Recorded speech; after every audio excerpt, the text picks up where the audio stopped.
안녕하세요. 대구부동산 스터디입니다. 4월 20일 일일 브리핑 해보도록 하겠습니다. 고점 대비 30에서 40% 하락이 여전히 수두룩해요. 근데 왜 이렇게 상승하는 것처럼 느껴질까요? 어제 말씀드렸던 박종훈의 경제 한방 혹시 요거 보셨나요? 집값 반등보다 더 무서운 게 오고 있다. 핵심을 간추려보자면 정부에서 인위적인 개입이 더 큰 후폭풍을 불러올 수 있다. 이런 내용들이었습니다. 주간 실거래 지수가 발표되었는데요. 대구만 파랗게 물들어 있습니다. 여러분들은 마이너스 0.29를 처음 보셨던 순간을 기억하시나요?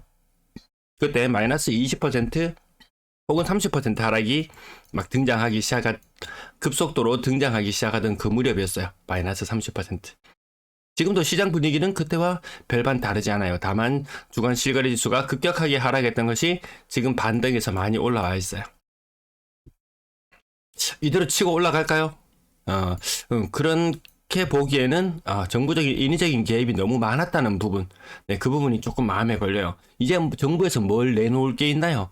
저는 내년 총선을 앞두고 어느 정도 많은 대책들이 나올 줄 알았는데 조금 성급했다는 느낌 여전히 지울 수가 없습니다. 전세 실거래 지수는 광역시 중에서 대구가 가장 큰 낙폭을 보이고 있어요. 일부 반등을 보이고도 있지만 여전히 많은 매물 그리고 여전히 많은 입주, 이런 것들이 부담으로 작용하고 있는 것 같습니다. 거래량 맥시멈 특례까지만 봤을 때는 1600건, 하지만 거기에 더 가세했죠. 저금리 3% 중반 후반, 그런 것도 조금 사라지고 있다고는 합니다. 오늘 제법 큰 폭으로 매도 물량이 감소했어요. 이마저도 감소한다면 사람들의 조급증을 조금 더 불러올지도 모르겠어요. 왜? 전세 물량도 가파르게 줄어들고 있고요. 월세 물량 또한 가파르게 줄어들고 있는 것이 아니죠. 다른 데는 다 줄어드는데 이거 왜 늘어날까? 대구 사람들이 돈이 없구나 이런 느낌 여기서 한번 가집니다. 돈이 없구나. 특례 보금자리론 받아서 일단 돈 메꿔 놓고 월세로 돌리는 이런 사례들이 생각보다 좀 있나 봐요. 저는 이게 여유 있는 사람들이 월세 내놓고 좀 이런 경향으로 생각했는데 또 그 이면에 또 다른 것이 있는 것 같습니다. 대구만 유독 월세 물량이 늘어나는 이유가 뭘까요? 전체 임대 물량은 연초 대비 감소했습니다. 연초 대비 감소. 아파트 거래량 맥시멈 1600건까지 봤는데요. 이 상태로 가면은 한 1850건 이 정도까지는 나올지 모르겠어요. 2000건이 예년의 평균의 모습이잖아요. 자, 주간 실거래상으로도 오늘 부산이 90건 거래가 있었거든요. 대구가 103건 거래예요. 이 상태로 가면 이번 주는 주간 기준으로는 지금껏 본 적 없는 가장 많은 거래량을 나타낼 것 같기도 합니다. 수성 SK 리더스뷰 30%. 이 대형 평형들 조금 차치하고 봐야 되기도 한데요. 요거는 40% 이상, 거의 한 50% 되나요? 50%까지 안 돼. 40% 이상. 나머지도 여전히 30, 25, 30, 25. 대형 평형 빼고 나머지 국평으로 넘어와 보면 35. 이 편의사장 보면 다시 6억이네요. 다시 6억. 돌고 돌아서 다시 6억. 살짝 꺾이는 듯한 느낌이 살짝 들긴 하거든요. 수성 알파시티 동아 IC 35% 고점 대비 하락했는데, 이게 아무리 저층이긴 하지만 이 시지동에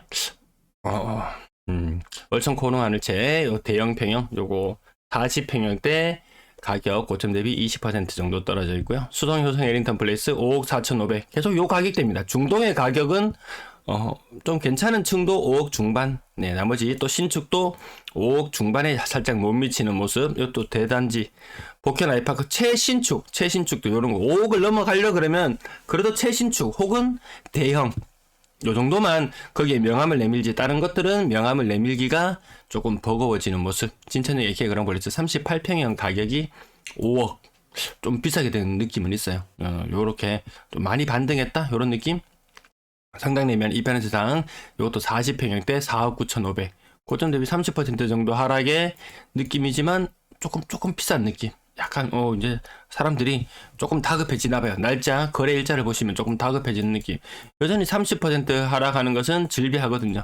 월베 2차 아이파크 이거 가격 4억 한 2천 3천 한 층수가 낮은데 생각보다 조금 비싸게 조금 다급해하는 느낌이 들기도 합니다. 이런 모습을 하나씩 볼 때마다 와,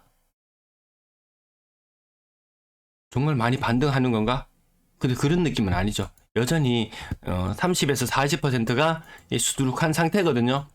일부 조금 반등한 느낌에 우와 떨어지는 순간에는 우르르르르 하면서 이렇게 떨어졌었거든요. 지금 한 개씩 톡톡 튀어오르는 것을 이게 한꺼번에 확 튀어오르고 말았으면은 이 느낌이 들을 텐데 매일 조금씩 이 튀어오르는 모습 보니까 엄청나게 많이 반등한 느낌이 들지만 대구는 여전히 30에 고정되어 있다고 보는 게 맞거든요.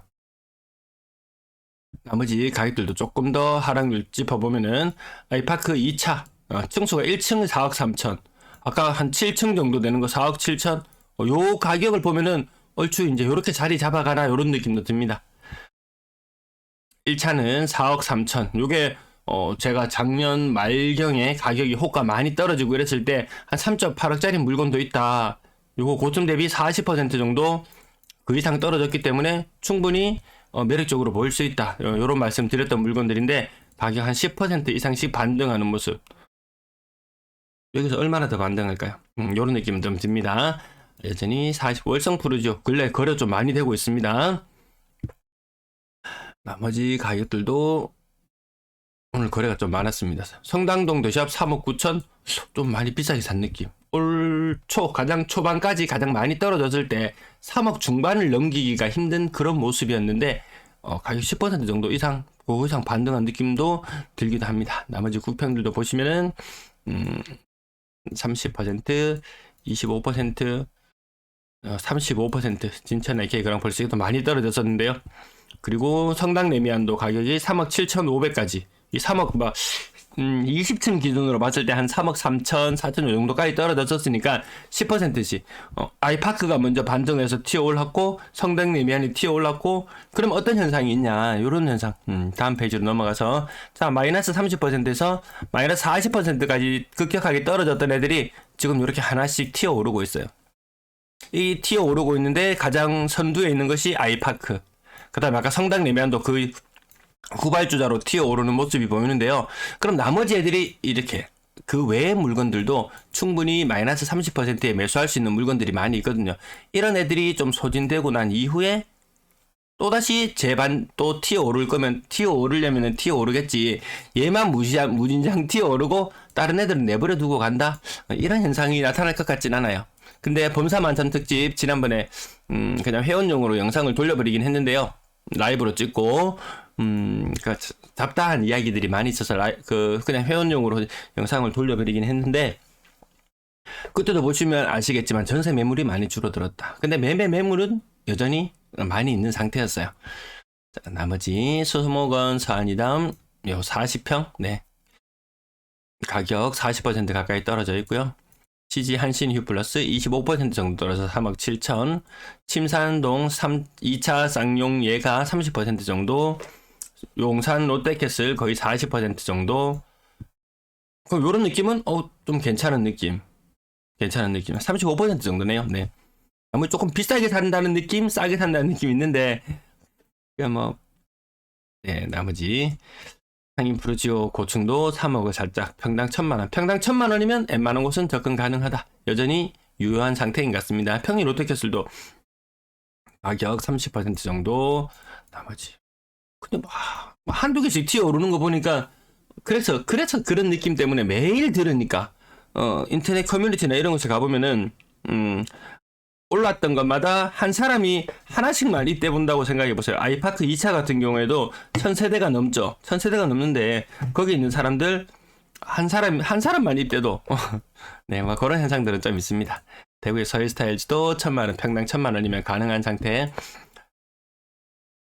40, 30이 가장 눈에 많이 띄지 않나요? 40, 30이 가장 눈에 많이 띄죠. 지금 이 상태거든요.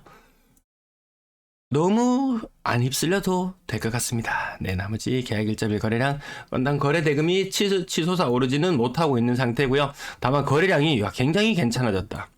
3월에 거래량 이제 집계가 어느 정도 마무리가 다 되어 가고 있는 상태, 거의 2,000건에 육박하는 정도입니다.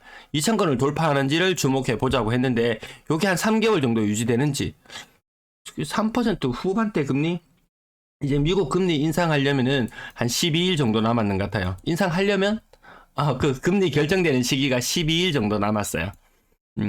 CME 패드 워치에 보면 확률상으로는 한 80% 확률로 미국이 금리 베이비 스텝 밟을 걸로 나와요. 그 이후에도 우리도 혹시라도 금리를 더 올리게 되고 한다면 이게 계속 지속될 수 있을지 그 부분이 가장 큰 관심 포인트가 아닌가 싶습니다. 3억 미만 비중은 올라가고 있고요. 구군별 거래량 오랜만에 한번 가지고 와봤습니다. 수성구에 약진이 돋보입니다. 네. 한참 거래 안 될 때 대비 3배입니다. 3배. 달서구 지역은 2배. 수성구 지역이 그동안 거래가 굉장히 많이 억눌려 있었죠. 조정 대상 지역뿐만 아니고 투기 가열 지구까지 묶이면서 대출을 내야 뭐 이런 거 가능한 부분들이 있었으니까요. 근데 그런 것도 영향이 있지만 뭐 단순히 대출 문제가 아니고 너무 급격하게 뛰어 올라 버렸죠. 수성구 지역이. 좀 인기 있는 지역들이 몇 년 사이에 한 10년 사이에 한 3배 정도 올랐나요? 네, 그 정도 체감상 그 정도 올랐으니까 좀 고점에 대한 부담 이런 것들도 있었던 것 같은데 한 3배 올랐던 것이 2배 수준으로 이렇게 좀 많이 꺾였죠. 많이 꺾이고 나니까 가격이 싸니까 사람들이 조금 접근을 하지, 만약에 규제가 다 풀렸는데 여전히 가격이 높은 상태였다. 그렇다면 과연 거래가 되었을까? 그런 생각도 잠깐 해봅니다. 분양권 거래량 21건. 네, 진격의 분양권 거래량 W 요런 거 하나 나오면은 10억짜리 한 개 나왔죠. 요거 지금 거의 다 아마 조합 입주권일 거예요. 조합원 입주권일 거예요. 입주권일 텐데 요런 거 한 개 나올 때마다 굉장히 많이 사람들한테 회자가 되거든요. 그러면 다시 엄청나게 분위기가 살아나는 것처럼 나와요. 떨어졌는 걸 이야기하는 사람은 떨어진 것만 찾아서 이야기하고, 오른 것을 이야기하는 사람은 오른 것만 찾아서 이야기를 하고, 그러다 보니까 타협점은 찾아지지 않아요. 하지만 우리는 지금 마이너스 30%, 여기에 지금 다 집결하고 있는 그런 상태라는 정도. 네, 나머지 이런 것도 고점 대비 2억씩 떨어지는 거 있잖아요. 이런 거 누가 하면 일반번 되는 사람이 없어요. 전세 거래량 57건. 계속 며칠째 지금 계속 적은 전세 거래량을 보여주고 있습니다. 언론에서 계속 떠들어대면 될수록 전세는 더 인기가 식어갈 수밖에 없을 것이다. 이 1.03 대 1. 전세 103건 거래되는 동안 월세가 100건이 거래가 돼요. 지금 이 상태거든요. 전세 거래가 굉장히 안 되고 있어요. 1년 전으로 시계를 돌려서 보면은 매매 거래가 굉장히 적을 때 있죠. 그 매매 거래 28건. 전세 거래 56건, 월세 거래 28건. 요 비율이 1대 2대 1의 비율이었다면 지금은 2대 1대 1. 요 느낌 납니다. 요 느낌. 전세 거래? 전세를 계약을 해야 될 사람들이 전세를 별로 계약하지 않는다? 거기까지는 아닌 것 같아요. 아무튼 지금 비율상은 그렇게 봅니다. 평균 전세 가격은 계속 아직까지 내려가고 있습니다. 4억 이상 전세 사는 사람들 잘 없어요. 3억대는 그래, 금리가 떨어지면 3억대까지는 괜찮은데 4억, 근데 2년 전쯤에 5억짜리 전세 살아도 진짜 별로 부담이 없었어요. 5억짜리 전세도 부담이 없었어요. 근데 전세를 살고 있는 중간에 금리가 올라 버리니까 장난 아니었죠. 생활비가 당장 쪼달리는 그런 위기들. 지금도 기존 대출자들은 그런 부담을 여전히 안고 살아가고 있습니다. 한번 시급하고 나서 그러면 다음에 그 전세 살면서 고금리를 한번 체감한 사람 전세 다시 들어가기 좀 부담스러울 수도 있을 거예요. 차라리 고정적으로 나가는 월세가 더 안정적이다 이렇게 느낄지도 모르겠어요. 여타 전문가들이 나와서 유튜브에서 하는 이야기를 들어보면은 우리가 지금까지 경험해보지 못했던 이 저금리 시대 종식이 되는 게 아닐까. 지금 같은 이 금리 상태가 계속 지속되는 것이 아닐까. 이런 이야기들도 종종 나와요. 월세 거래량 71건. 전세보다 더 많은 월세 거래량을 보여줬고요. 월세 금액도 뛰어오르진 않았어요. 전세 금액은 반등을 좀 한 느낌. 월세도 아마 가격이 다시 하여튼 월세가 전세보다 더 부담스럽긴 하더라고요. 전체 임대 거래량은 조금씩 줄어드는 상태로 가고 있습니다. 네, 시청 감사합니다.